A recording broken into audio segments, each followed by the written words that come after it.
Y bueno, aquí los patitos vamos a tratar esta película de Civil War, Guerra Civil, que creo que es Alex Garland el que dirige y que me llegó por Telegram. Una persona que creo que se hace llamar Maverick. En Telegram, en un canal en el que estoy, llegó una película y, bueno, pues dura 1 hora 45 minutos aproximadamente.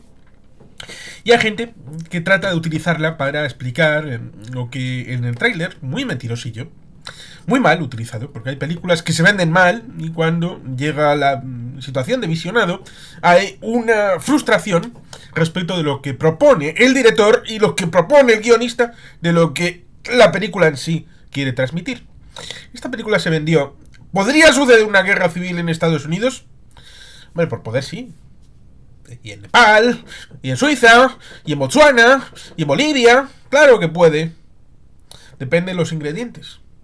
Pero la película no va de si puede suceder una guerra civil en Estados Unidos. No.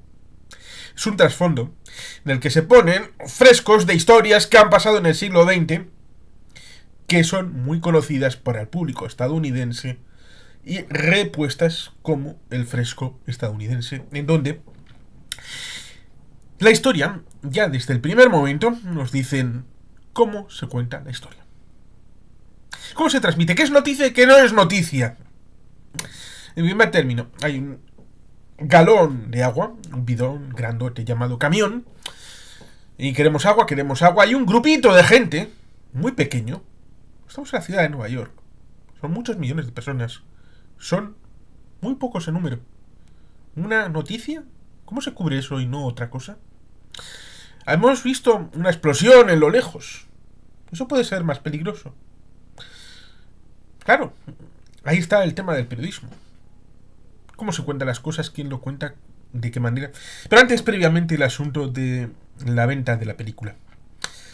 Y cómo cierta historia puede estar mediatizada en cómo se puede interesar o no interesar y que evidentemente las historias pueden tener su importancia y su reconstrucción, sobre todo en meta, en el tema de la película, cómo puede interpretarse por algún grupo de gente. Recordemos, 1940, película de Charles Chaplin, El Gran Dictador. Evidentemente, Chaplin quería denunciar al Tercer Reich, que era Benito Mussolini y Adolf Hitler, que están en la película. Es la primera vez que Charlotte, entre comillas, Charlotte, habla.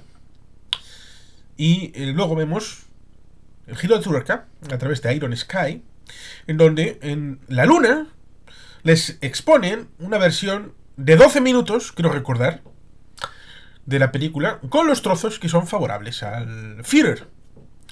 Luego, evidentemente, cuando bajan a la Tierra y van a ver la película en una reposición en un cine, pues se llevan un chasco enorme y por tanto les han mentido. Pero evidentemente la idea es cómo un producto que está concebido en un determinado lineamiento puede ser utilizado en otro distinto, en otra conceptualización completamente diferente, en tanto cuanto deje abierto el esquema para que la persona que ve la película pueda hacer una interpretación propia de lo que está viendo. Y por eso se deja deliberadamente un poquito al margen respecto de quiénes son unos, quiénes son otros, por qué luchan unos, por qué luchan los otros, más allá de pequeños detalles que son inevitables, pero siempre bastante difuminados. Luego entraremos a eso. Primero vamos con el tema de la prensa.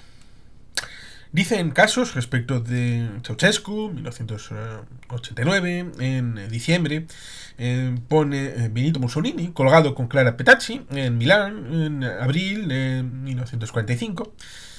La idea es una road movie en la que un grupito de periodistas que están en New York City, en Nueva York, puedan ir al lugar de la noticia, es decir, a Washington DC, para, en un momento en el que parece que todo está perdido para las fuerzas federales, entren en contacto con el presidente, le den la última entrevista por el tema de convertirse ellos en famosos y transmitir algo que es en exclusiva y que todo el mundo busca, pero ellos se ven arrojados a la carretera con ese afán un poco egoísta que transmite también la idea respecto de ser altruistas para la humanidad, para transmitir lo que es la noticia respecto de esa persona que, bueno, pues en sus últimos momentos, pues pueda contar algo. Luego está el asunto de si eso va a ser importante o no. Porque en buena medida es como un MacGuffin que recorre toda la película, porque no se va a dar, no van a llegar. Y por tanto, el tema de la entrevista no la veremos, porque no se va a dar una entrevista. Pero es el guía que va abriendo camino respecto de lo que vemos más adelante. Evidentemente, a todo el mundo le habría podido gustar hacer una entrevista libre a Stalin antes de que muriera en 1953, o al propio Hitler, o a Mussolini, o a cualquiera de estos personajes que tienen un lugar en la historia para bien o para mal. Haberles podido preguntar X cosas, pero claro, luego están las entrevistas tasadas, qué preguntas puedes hacer o no puedes hacer, cómo te responden o no te pueden responder, el tema de cerrar semana, y evidentemente es algo que está dentro de los plausibles, pero siempre está fuera de campo, porque en principio lo primero que tienes que hacer es llegar a esa personalidad, y para luego poder plantear el tema de las preguntas no preguntas y qué tiempo puede tener de disponibilidad y cómo hacer el asunto. Y al fondo, el asunto no es ni la guerra, ni el presidente, ni las preguntas, sino ese tránsito respecto de esa carretera, de lo que sucede en la carretera, de cómo lo viven y de cómo luego eso se va a transmitir al pueblo a través de una cosa que resulta curiosa. Están utilizando una tecnología dual, vuelta a las cámaras analógicas con una especie de revelado en vivo y con los negativos, pero con tecnología también actual, tecnología digital, con cámaras digitales, móviles, ordenadores, wifi. Esto es un choque que igual tal vez tiene que ver con películas distópicas en donde el futuro a veces se tiene con menos tecnología que la actual debido a un cierto retroceso por coagulación casi maltusiana, lo cual resulta curioso, pero siempre con la idea esa del futuro que viene arraigado también en películas como por ejemplo Blade Runner 1982, con una factura que vemos que siempre será futuro, a pesar de que ya hemos sobrepasado el 2019, pero siempre parecerá que ese elemento de 1982 sigue teniendo cariz de que es el mañana, es algo que está por venir todavía ese mundo. A pesar de que en ese elemento de película de Ridley Scott veíamos un asunto bien interesante, como es que Japón habría tenido un desarrollo como si hubiera sido rodada una década antes, habría sido Arabia Saudí, y como si sería ahora, serían los chinos los que tendrían una situación de preeminencia para la colonización cultural de los Estados Unidos de América. Recordemos, Network, un mundo implacable, de 1975, en donde parecía que los árabes, los de Arabia Saudí, se iban a comer el mundo y se iban a comer los Estados Unidos. Estas circunstancias permean en los productos audiovisuales y tienen su importancia como fresco, no como elemento que está presente en primera plana, sino como un elemento que está por detrás, auditando. Lo mismo que podemos encontrar una cuestión que, como muchas otras, están dentro de lo que es la película. El hecho de Sierra Leone,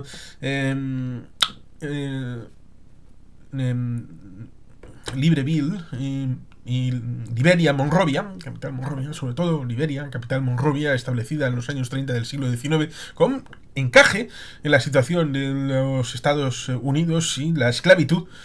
Monrovia por Monroe, de la doctrina Monroe de América para los americanos, y por tanto ciertos africanos debían de volver a África en ese ámbito, entorno cercano a Gambia, que fue el lugar donde en buena medida sacaron a los esclavos y les devolvieron, a pesar de que curiosamente, aquellos que salían de Estados Unidos como esclavos y que iban a Liberia como hombres libres, allí se establecieron como una casta dirigente que fue la que lideró el país hasta 1980. en el que comenzó una especie de cruenta guerra civil que se intensificó sobre todo junto al ámbito de Sierra Leona, Liberia, en el año 2000, como se ve en la película de Nicolas Cage, El Señor de la Guerra. Son elementos que están dentro de la psique de los Estados Unidos, lo mismo que ese punto en la gasolinera, chocándonos con el hecho de damos $300 y no, es que no, por eso no te doy más que un sándwich. Ah, ¿son dólares estadounidenses? No, canadienses, con lo cual el valor de la moneda se habría devaluado y el del vecino del norte habría tenido un exceso de confianza tal para poder servir de moneda guía para esa situación en los Estados Unidos. Y el hecho de que se esté diciendo más o menos que el que está guiándoles o protegiendo el asunto de los dos que están colgados en la zona de limpieza del coche, no pilla ese paleto que al sacarle la foto está teniendo una direccionalidad. La fotografía tiene una direccionalidad para que el espectador pueda tener una inferencia en el mensaje que él no capta. Al que le dicen, al lado de esos dos que están colgados, ponte en medio y os sacamos una foto.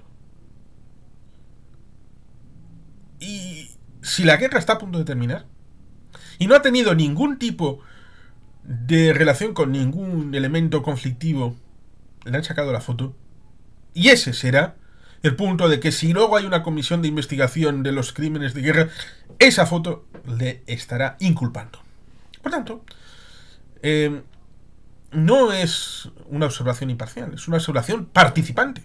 Toda vez que está en la carretera, están metidos en el asunto.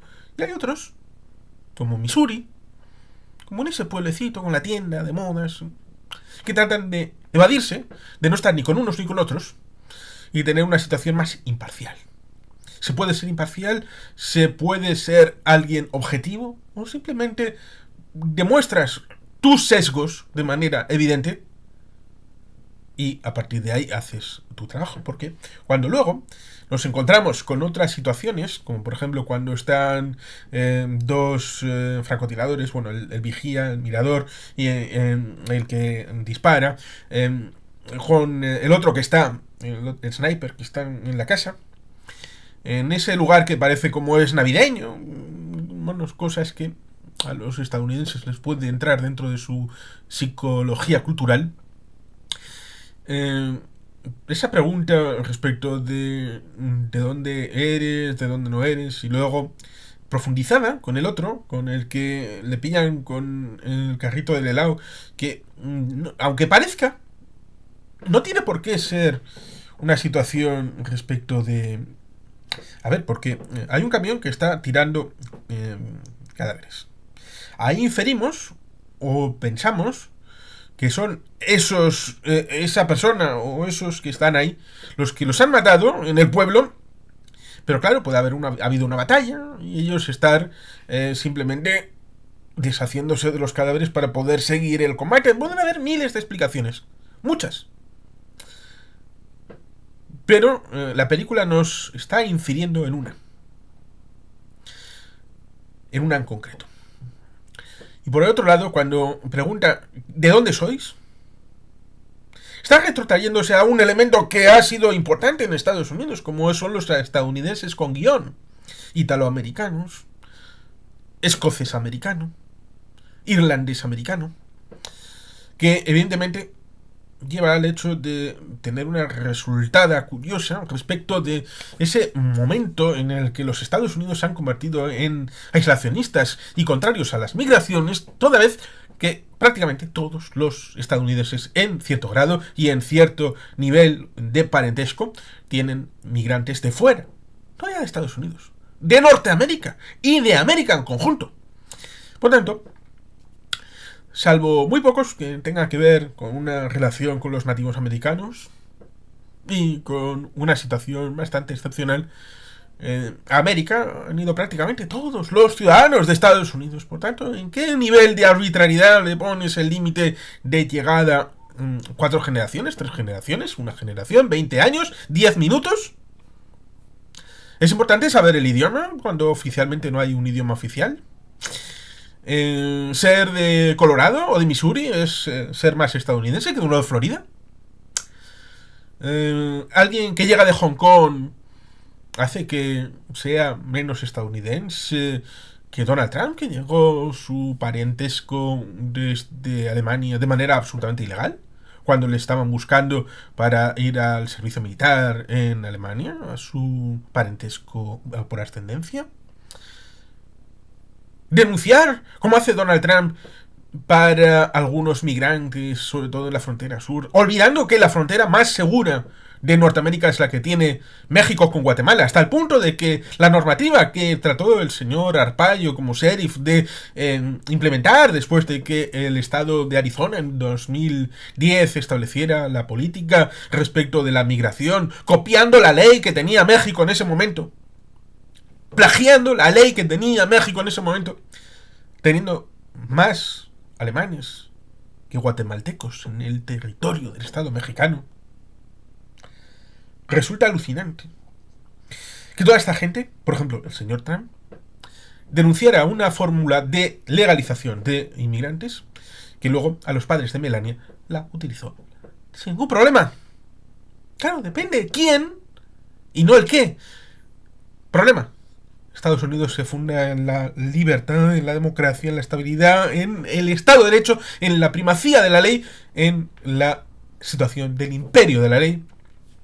Una situación que deviene de la Revolución Gloriosa de 1688 en el Reino Unido, que luego se trasplanta a través de gentes como Locke y luego posteriormente los papeles federalistas en Estados Unidos respecto de lo que supone la construcción de la igualdad de la Constitución de Estados Unidos de 1787, el papel de la independencia en la declaración de búsqueda de la felicidad de la independencia del 4 de julio de 1776. Por tanto, son elementos que progresivamente han generado problemas. Pero, ojo, cuidado, no serían de ahora.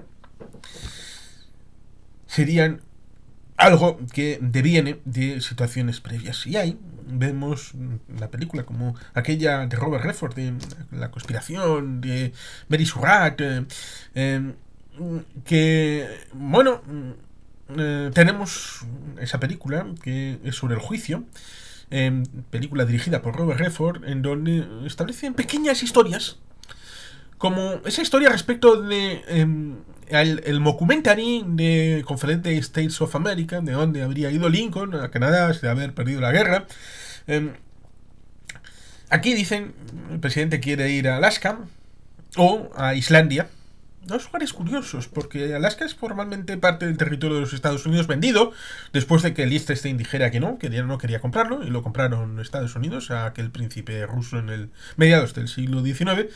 Y Islandia resulta curioso porque era parte de Dinamarca hasta que fue ocupado militarmente en 1942 por los Estados Unidos y el Reino Unido, e independizado prácticamente al año siguiente, y cuando dejaron el territorio no permitieron que volviera a el estado de Dinamarca, lo cual resulta curioso porque está en medio de Groenlandia, que sí es Dinamarca, Islas Feroe, que sí es Dinamarca, y el propio territorio de Dinamarca. Islandia era parte de Dinamarca, pero para ser un territorio de control de los flujos que iban hacia Arcángel y Murmansk en la operación de la Segunda Guerra Mundial respecto de Ley Préstamo y Arriendo, especialmente ligado al tema de la Unión Soviética, sin cuya ayuda la Unión Soviética no hubiera ganado la Segunda Guerra Mundial de ninguna de las maneras. Porque hay un triángulo muy importante: Reino Unido, Estados Unidos y Unión Soviética. Un triángulo irrompible, y cualquiera de las tres partes es igual de importante. Pues evidentemente hicieron esa jugada en donde establecieron eso. Por lo tanto, resulta curioso. A Groenlandia, Estados Unidos, Donald Trump sí pidió precio para comprarla. En esta dimensión nórdica, cambio climático, son elementos bien interesantes que uno puede llegar a pensar respecto de lo que propone la película. Pero como digo, la parte importante, la parte más sustancial de lo que propone la película es transmitir cómo se cuentan las noticias. ¿Qué es noticia? ¿Qué no es noticia? ¿Era noticia el tema del reparto del agua? ¿O empezó a ser noticia cuando hubo un tipo con una bandera de Estados Unidos y que se inmola ahí y provoca una serie de muertos? ¿Cuál era la noticia? ¿La de antes Después, las dos, hay una que anule a la otra. Cuando se produce la explosión, la otra no se va a contar por el espacio que pueda haber. Es un elemento bien interesante. Lo mismo que también hay un elemento generacional. El que hacía de Mentá to Fear en Dune, Ken, está en la primera parte, pero en la segunda no, se lo fumigó el señor Denis Villeneuve. Está aquí como un reportero mayor del vetusto New York Times. Luego tenemos a un plantel de gente más o menos de mediana edad, con un juego de espejos de una jovencita de 23 años que entra en esta situación de ser participante a través de una cámara en donde a su adorada reportera de guerra le dice: oye, ¿tú firmarías mi muerte? Y luego nos encontraremos con que sí, pero será a la inversa, el juego de espejos. Será algo distinto. Evidentemente vemos estas cosas que, por ejemplo, un Hermann Tertsch, un Arturo Pérez Reverte y muchos otros que han sido reporteros de guerra con el pasaporte español en el bolsillo, tuvieron esta situación de ver el frente, no ver el frente. Alfonso Rojo fue el último que estuvo ahí. Incluso Peter Arnett se rajó en 1991, en comienzos, en la guerra del Golfo. Alfonso Rojo estuvo allí. Estuvo no en algunos hoteles, como en la guerra de Yugoslavia, que algunos salían únicamente del hotel y del entorno. O, bueno, por ejemplo, otras situaciones como Javier Nart en Nicaragua en los años 70 y 80. Parece que Javier Nart nos recuerda aquella película con Nick Nolte, que también tenía presencia en estos países centroamericanos, en donde hubo guerrillas en los años 80. Por tanto, estas cosas han permeado al cine respecto de reporteros de guerra, de cómo transportan esta situación. Recordemos aquella película de El año que vivimos peligrosamente, con Sigourney Weaver, Mel Gibson. Por tanto, este es el elemento central de cómo se cuentan las historias y, sobre todo, teniendo el asunto de transmitirlo respecto de los Estados Unidos para contar la misma historia, pero con otro trasfondo, que igual tendría más impacto que si lo ponen en un país africano, cosa que sería más realista, porque ha sucedido más veces en el reciente tiempo, en los últimos 25 años. Pero la gente parece que se emociona más si el trasfondo de la historia que se cuenta está en su país o en un país tan importante para el mundo como son los Estados Unidos, y sobre todo teniendo en cuenta el asunto de la situación tensa que se produce en los Estados Unidos actualmente. Y ahí vamos. Creo que es lo último que queda para tratar, como es el asunto de si podría haber una guerra civil en Estados Unidos o no. Evidentemente la hubo. Y para eso tendríamos que entender, como tenemos algún que otro conversatorio con Emilio Lanedo, entender por qué aquella causa perdida del sur se pudo establecer, teniendo en cuenta de que, a diferencia de lo que pudiera pasar actualmente, aunque también a similitud, en aquel momento había dos confrontaciones, la del norte y el sur, con respecto también a la integración de personas que tenían una confesión de la otra realidad en el territorio enemigo. Había gente que quería la libertad de los esclavos en el sur y había gente que quería la esclavitud de la gente en el norte. Pero había una cierta continuidad territorial de ciertas mayorías o minorías en cierto territorio u otro, porque había un elemento de fondo estructural, económico, que movía absolutamente todo, como era la esclavitud, que era el elemento que unía y que electrizaba a todo el elemento del sur para su existencia vital, como era que la economía estaba ligada a las grandes plantaciones, sobre todo en el ámbito de Luisiana, sobre todo en la zona de Nueva Orleans y alrededor, Alabama, la zona del viejo sur más profundo. Aquella que luego el señor Robert Kennedy visitó en 1968 y se horrorizó y le impulsó todavía más para ser candidato a la presidencia, hasta que fue asesinado en el Hotel Ambassador de Los Ángeles, justo antes de la Convención Demócrata de Chicago. Aquella que estaba dirigiendo el señor Daley, el alcalde de Chicago. Es un elemento bien interesante porque sin la esclavitud, no habría habido independencia del sur, no habría habido nuevos confederados, no habría habido estados confederados, no habría habido Jefferson Davis y no habría habido secesión.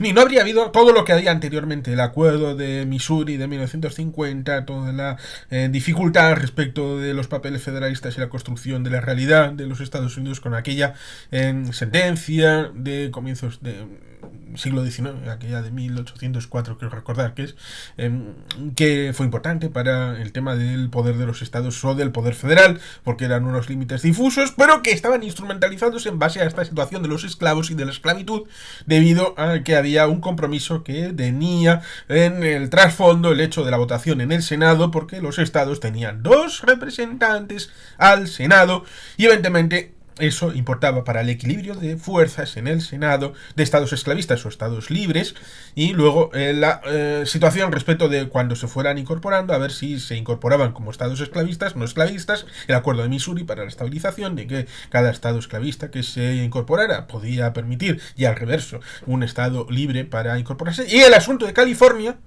que resulta curioso porque tiene su reflejo en el ámbito de esta película, el asunto de California para su realidad en esta película, porque son los rebeldes, o por lo menos se dice que los rebeldes del ejército occidental son California y Texas. Lo cual me resulta curioso porque, mirando desde la perspectiva actual, California es un estado demócrata y Texas es un estado, dicen que republicano, pero hace 40 años todavía estaba en duda. Incluso el anterior gobernador Joe Connally, que fue tiroteado junto a Kennedy, resultó malherido en el atentado de 23 de noviembre de 1963 en la plaza, curiosamente en la plaza Daly, pero no tiene que ver con el alcalde de Chicago, en Daly Plaza en Dallas, Texas. Pues pudo haber ido en 1980 como candidato a la vicepresidencia con el señor Ronald Reagan. Eso demuestra el hecho de que el viejo sur, en tiempos de Lyndon B. Johnson, era demócrata, derivado de esa situación de los demócratas del viejo sur de la época de Lincoln, que se rompieron, demócratas del norte y demócratas del sur, y que luego volvieron a cambiar respecto de los republicanos, que asumieron el credo de aquellos viejos demócratas del sur respecto del supremacismo blanco, lo cual resulta curioso y paradójico porque el Partido Republicano nace contra la esclavitud. Pero claro, luego, en la ley fundamental de la reconstrucción, nos encontramos con el hecho de que una normativa que estaba dispuesta para favorecer a los antiguos esclavos fue utilizada por los antiguos esclavizadores para la reconstrucción de su economía del viejo sur. Por tanto, establecer una norma no quiere decir que vaya a favorecer a la persona que tú crees que deba favorecer, porque luego la norma, la ley, se vincula con reglamentos o con desarrollos legislativos que luego, bueno, pues donde está la ley está hecha la trampa y por tanto puede establecerse una realidad distinta. Porque creo que no habría que preocuparse, a pesar de que algunos piensan que es una visión de futuro, de que va a haber una guerra civil en Estados Unidos. Bueno, aquí hay una parte interesante porque se habla respecto de la llegada a Washington, como la llegada también a Berlín, con una situación en donde hay 2 partes, un ejército de Florida, otra el ejército de California y de Texas, que confluirían y que tendrían agendas distintas, como la tenían los soviéticos y los angloamericanos cuando llegaron al Elba y cuando alcanzaron en mayo, junio de Berlín y la división en sectores de la capital de Alemania. Por tanto, siempre tienen en mente, cuando quieren establecer una historia, siempre acaba saliendo el fondo del armario respecto de lo que estaba en su memoria, lo que les han enseñado en el colegio, de escenarios más o menos conocidos y reconocibles, para que evidentemente el público estadounidense vea la película y se sienta confortado en el lugar común y en donde se sienten más a salvo, como sus propias memorias, sus propios recursos y sus propias zonas comunes en historia local y universal. ¿Puede haber una guerra civil en Estados Unidos? Yo creo que no. ¿Por qué? Puede haber una situación en donde el esquema de confrontación esté. Pero claro, es que el esquema de guerra civil es un esquema de un relato inferido respecto de cómo clasificar las cajitas de elementos violentos para decir que hay una guerra civil o no. Vamos al sur, México. México durante mucho tiempo ahora parece que es Ecuador. Hace un ratito ha sido El Salvador. México tenía cifras de muertos superior a una guerra. ¿Alguien me puede decir que en los últimos 40 años ha habido una guerra civil en México? Solamente por los números de muertos. Por el hecho de que el señor Andrés Manuel López Obrador tuviera que expurgar la detención del hijo del Chapo Guzmán. ¿Eso cómo se toma en un estado fallido? ¿Alguien que no puede controlar a la población? Cuando se establece durante 3 años la idea de que el fentanilo que se consume en el norte es producido en México y México no hace nada. Y niega que es un problema. Niega que eso esté pasando. ¿Qué pasa? ¿El Estado mexicano existe? ¿Es capaz de afrontar esos desafíos? ¿Ha tenido que esperar a que en Tijuana empiecen en 2, 3, 9 ingresos por fentanilo cada noche para empezar a ver que hay un problema? Claro, ahí estaría la cosa. Nadie ha contado el relato de que hay una guerra civil interna alarmada o con paramilitares que pueden establecer la idea del poder que pueden acabar cogiendo la Guardia Nacional a través de la concesión de licitaciones en el Tren Maya, por ejemplo, con secretismo, la militarización de la Guardia Nacional y muchos otros elementos, los cárteles de la droga. En Estados Unidos pasan muchas cosas y muy graves, desde lo que se llama Black Lives Matter, todas aquellas circunstancias de asesinatos, droga, los barrios, los guetos, todo lo que seguro que se ha conocido en muchas partes de la historia del mundo en los últimos años y décadas. Situaciones desde lo que sucedió en 1992 con aquellas insurrecciones en Los Ángeles, desde los Sweet Sweets en Detroit, el asunto de Detroit, son dos cosas distintas, los Sweet Sweets en los años 60 y el tema de Detroit, que tiene permeabilidad respecto de lo que el amigo Mariano López de Miguel recordó de lo que había prometido la película Robocop y lo que acabó pasando en la quiebra de la ciudad de Detroit unos años después, prácticamente cuando la película de Robocop estaba pronosticando el futuro. Por tanto,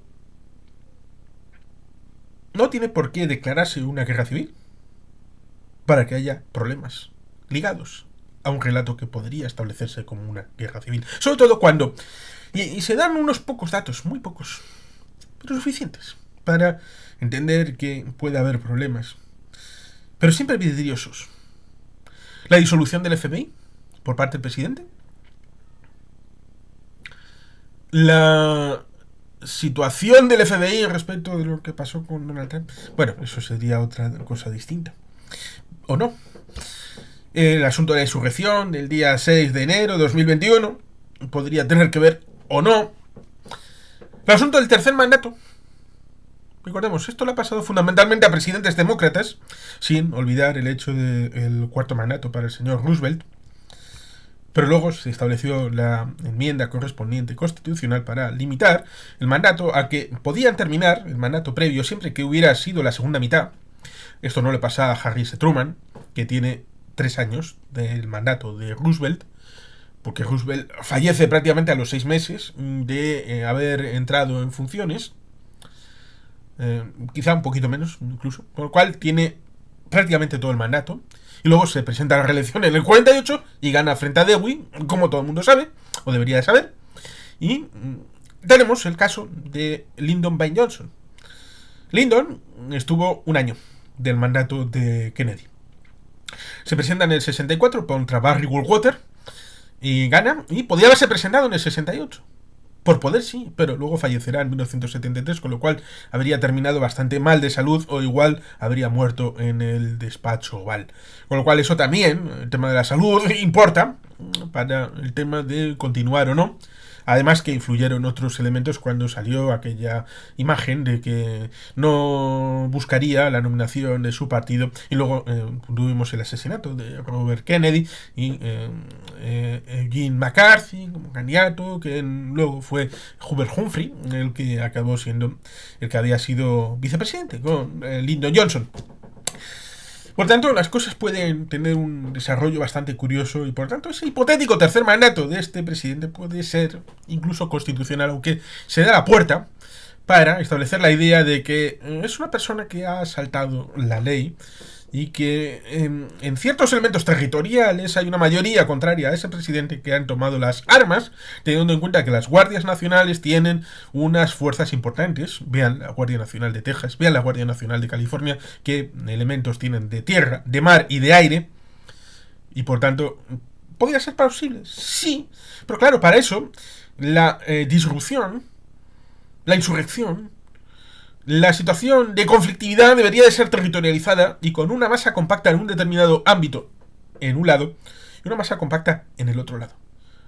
Problema, no parece que haya una masa compacta en ningún lado a favor de X y en contra de X, con lo cual todo el mundo está mezclado y todo el mundo está en una especie de guerra civil desterritorializada. Pero esta guerra civil desterritorializada es menos posible de ser filmada, porque es más cercano al anarquismo que a una guerra civil tradicional con frentes de combate. En parte, por eso, se establece esa idea de la carretera, en donde no hay controles. Alguno hay, pero no sabes lo que te va a pasar. Es como un desafío, es como una aventura, pero dentro de un marco de ruleta rusa, en donde están los protagonistas, y siempre tratando de establecer esa idea de esto que está pasando puede tener una versión objetiva, o siempre se va a establecer la idea de la subjetividad respecto de las personas que están inmersas en las historias que están sucediendo, y cuáles van a ser prioritarias, cuáles van a ser no contadas, cuáles van a verse y va a haber unas huelgas de brazos caídos porque están cansados o porque no tienen ganas de contar eso, y si esa persona está ahí pero no lo cuenta, esa parte no va a estar dentro del ingrediente que conforme la ensalada. Esto es, creo, el asunto que está de fondo. Cómo los periodistas son intermediarios, de la misma manera que resulta curioso hacer un pequeño añadido. Habitualmente se establece la idea de que los protestantosos, ya sean en el ámbito de Calvino, Lutero y todo esto, venían a establecer un contacto directo del ciudadano con Dios, estableciendo la idea de la traducción de la Biblia al idioma vernáculo para eliminar a ese intermediario llamado cura, que era parte de una estructura empresarial llamada Vaticano o Iglesia Católica o Pedro el Grande, Pedro, que en realidad era más bien el señor Pablo de Tarso, el cobrador de impuestos, que se cayó de camino a Damasco y vio la luz y fue el creador auténtico de la doctrina de esta Iglesia Católica, empresa de 2000 años de historia. Y evidentemente está el asunto de eso, de el protestantismo. Quiere establecer la desconexión con esa realidad, ¿no? Con los curas, que son importantes porque son agentes del Vaticano, ¿no? Se lo cuenten a los nicaragüenses, que precisamente sabían bastante más lo que estaba pasando respecto de los agentes del Vaticano, los pueblos y los curas, que respecto de los agentes de la CIA. Lo sabían perfectamente. Mucho mejor. Si no sabe por qué, piensen un poquito en el secreto de confesión y todo esto. Y por tanto, resulta curioso que entre aquellos que eran protestantosos para no tener que ir a misa los domingos, luego acaban yendo a misa los domingos y acaban teniendo una relación con unos curas protestantosos en donde hacen lo mismo que los curas católicos. ¿A qué viene esto? Pues que evidentemente cuando supuestamente están los periodistas para contar la verdad, para contarnos el mundo tal y como es, porque otros no lo han hecho, acá reproduciendo esos esquemas respecto de inferir esos sesgos, incluso establecer ciertas falacias que no son reconocidas como tal, como cualquier ser humano. Por tanto, esa transmisión a través de un intermediario, ya sea un cura, ya sea un periodista, evidentemente es un paso para una sociedad que quiere saber lo que pasa en determinadas circunstancias, pero otras no, porque está a otras cosas, como vemos a esa persona de la tienda de modas, que quieren estar fuera del asunto, pero luego otra cosa es la relación con causas, efectos y consecuencias respecto de los intereses geopolíticos en donde ella ha podido participar y que evidentemente han sido transuntuados a la hora de las elecciones democráticas, y en Estados Unidos se vota muchas veces, respecto de esa situación de si no, carne o pescado, y luego la situación de explicarse a uno mismo qué hizo en aquel momento tan grave. y de medias nos cuentan la prensa.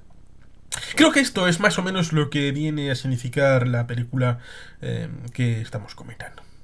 Y bueno, sin más, queridos patitos, es que ricasco, agur, brobat. Betty Gelpian.